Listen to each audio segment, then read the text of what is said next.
हम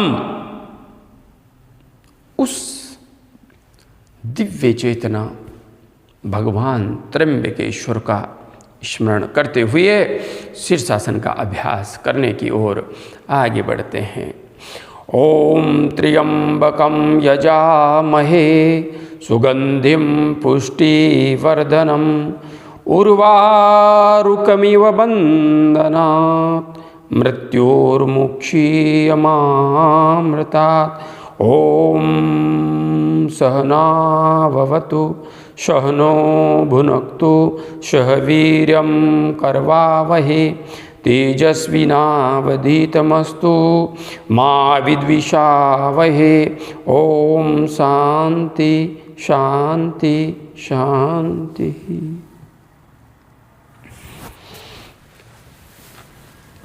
यहाँ पर हम जब शीर्षासन का अभ्यास करेंगे तो आप देखिए कि मैं इस तरीके से अपने घुटनों पे खड़ा हो गया हूँ और अब मैं जैसे हम वज्रासन की मुद्रा में आते हैं, वज्रासन में बैठते हैं, उस स्थिति में हम आ जाएंगे, पैरों को ऐसे मोड़ करके और ऐसे बैठ जाएंगे। ऐसे बैठ गए। अब बैठने के बाद आपको क्या करना है, ये अपने जो हाथ हैं, हाथ, इन हाथों को इस तरीके से पकड़ना है, इस तरीके से ऐसे आप हाथों को पकड़ेंगे और यहाँ पर धरती पर, धरती माँ पर, ये हमारी सबसे पहली माँ है, प्रमुख माँ है, तो धरती माँ पर ऐसे टिका देंगे और टिकाने के बाद में आप हाथों को ऐसे खोलेंगे। हाथ आपके घुटनों से बिल्कुल सटे हुए हैं।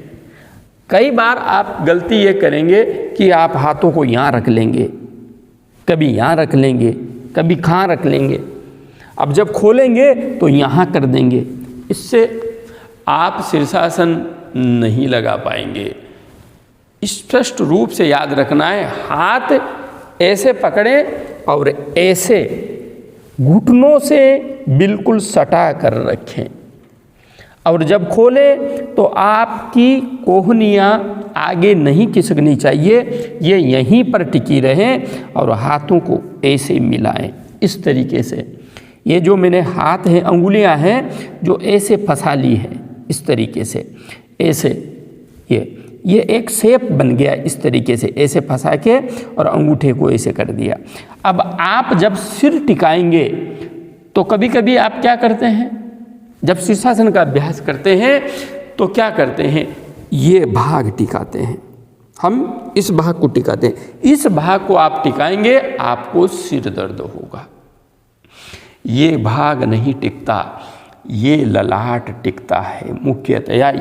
ये जो भाग है हमारा, ये टिकाया जाता है। जैसे ही आप इस भाग को टिकाते हैं आपको सिर दर्द होता है। ये बात निश्चित रूप से ध्यान रखने योग्य है।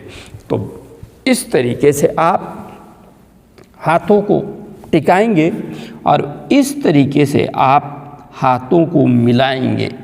मिलाने के बाद में आप इस तरीके से घुटनों पर खड़े हो जाएंगे और ये जो हमारा ललाट है, ललाट, मैंने सिर नहीं टिकाया, सिर को तो मैंने सपोर्ट दिया है हाथों से, हाथ मेरे सिर को सपोर्ट दे रहे हैं और मैंने ललाट को धरती माँ पर टिका दिया है और पैरों को पीछे ले जाएंगे, पैरों को पीछे ले जाएंगे। अब आप क्या करेंगे, अच्छी तरह से देखिए, ये जो है इसे अच्छी तरह से पकड़ेंगे, सिर को अच्छी तरह से सटा के और श्वास भरेंगे और पैरों को धीरे धीरे अपने शरीर की तरफ खिसकाएंगे। जितना खिसका सके उतना खिसका लेंगे और उसके बाद में खिसकाना जब बंद हो जाए तो लंबी गहरी श्वास फिर से भरेंगे और धीरे से पैरों को ऊपर उठाएंगे। अब मैंने तो उठा लिए, लेकिन आप सबके लिए इतना आसान नहीं रहेगा, इसलिए यहाँ पर आपको एक सपोर्टर की ज़रूरत पड़ेगी। वह आपके पैरों को उठाए, धीरे से इस स्थिति तक अपने पैरों को ले आए और फिर पैरों को सीधा कर दें। यहाँ पर आप प्रारंभ में स्वयं नहीं कर पाएंगे, आपको एक साथी सहयोगी की आवश्यकता होगी।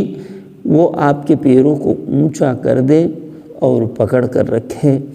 आप सिर्फ बैलेंस बनाने का प्रयास करें। बीच बीच में आपका सहयोगी आपके पैरों को ढीला छोड़ता रहे, थोड़ा थोड़ा बैलेंस बिगड़ता रहेगा और धीरे धीरे अभ्यास करते करते आप संतुलन बना पाने में समर्थ हो जाएंगे। बिल्कुल आप सहजता से इस स्थिति में ठहर पाएंगे। यह आसन आसनों का राजा कहलाता है और अपने आप में यह हमारे शरीर को एक नवीन रूपांतरण प्रदान करता है। इसके लाभ तो अनगिनत है।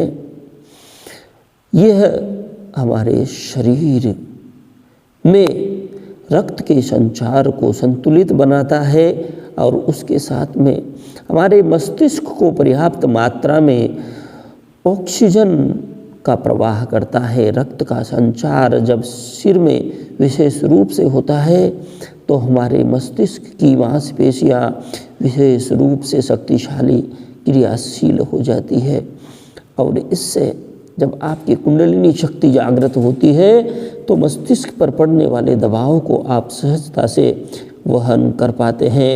मस्तिष्क संबंधित समस्त रोगों से आप हमेशा मुक्त रहते हैं। आपका मस्तिष्क आनंद एवं प्रसन्नता की स्थिति में बना रहता है। इसके लिए आया आसन अपने आप में बहुत महत्वपूर्ण है। मस्तिष्क से संबंधित विभिन्न बीमारियों में यह आसन बहुत कारगर है। यह आसनों का राजा है।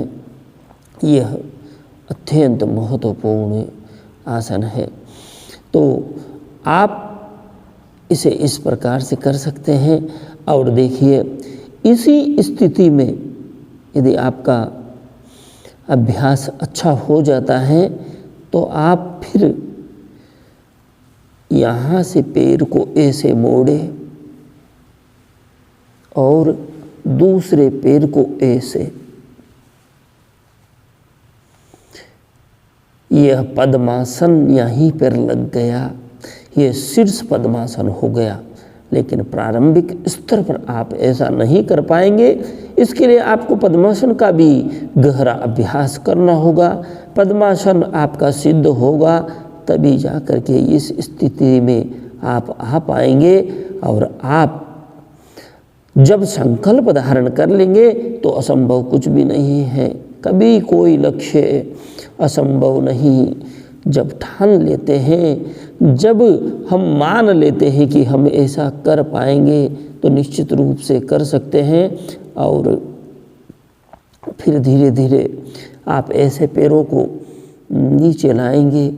और हाँ, यहाँ पर मैं आप सबको समझाने की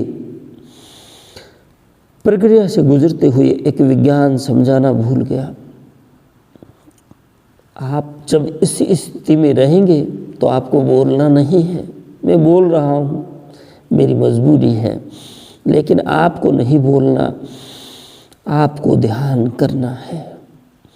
कहाँ पर ध्यान करना है? आज्ञा चक्र पर। और लंबी गहरी श्वास भ्रुकुटी मध्य आपको ध्यान करना है और लंबी गहरी श्वास लेते रहेंगे। आप लंबी श्वास लेंगे, गहरी श्वास लेंगे, श्वास को रोकते भी रहेंगे, कुंभक भी करते रहेंगे। प्राणायाम साथ चल रहा है, ध्यान साथ चल रहा है और साथ में शीर्षासन का महत्वपूर्ण अभ्यास भी साथ चल रहा है। धीरे धीरे पैरों को नीचे लाएंगे और इस तरीके से मोड़ लेंगे और मोड़ने के बाद में हाथ जमीन पर टिका देंगे। अंगुलियों को धीरे धीरे खोलेंगे, इस तरीके से सीधा कर लेंगे।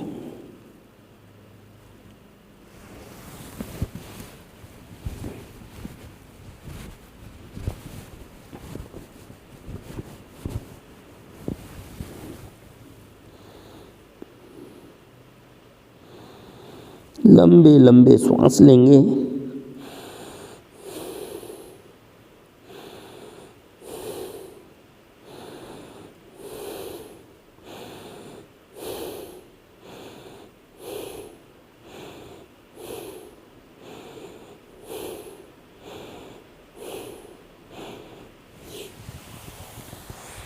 ऊपर उठ जाएंगे। वैसे शीर्षासन करने के बाद में नियम है कि आप या तो लेट जाएं या खड़े हो करके ताड़ासन का अभ्यास करें। जो भी प्रक्रिया आपको उचित लगे, आप लेटना चाहें लेट सकते हैं, ताड़ासन करना चाहें ताड़ासन कर सकते हैं। तो यहाँ पर आप इस तरीके से शीर्षासन का अभ्यास करें। और हाँ, एक बात का विशेष ध्यान रखें, जब भी आसन करें सावधानी निश्चित रूप से रखें। जो आजकल गद्दे आते हैं आप उनमें अभ्यास कर सकते हैं, लेकिन स्थिति ये होती है वे लचक जाते हैं, तो लचकने की वजह से बैलेंस बिगड़ता है। ये मैं जहाँ पर बैठा हूँ ये अच्छी क्वालिटी का फर्श है, तो इस फर्श में संतुलन बनाने में समस्या नहीं आती। बाकी योगा मैट भी आती है, तो आप उस पर भी इसका अभ्यास कर सकते हैं। जय गुरुदेव।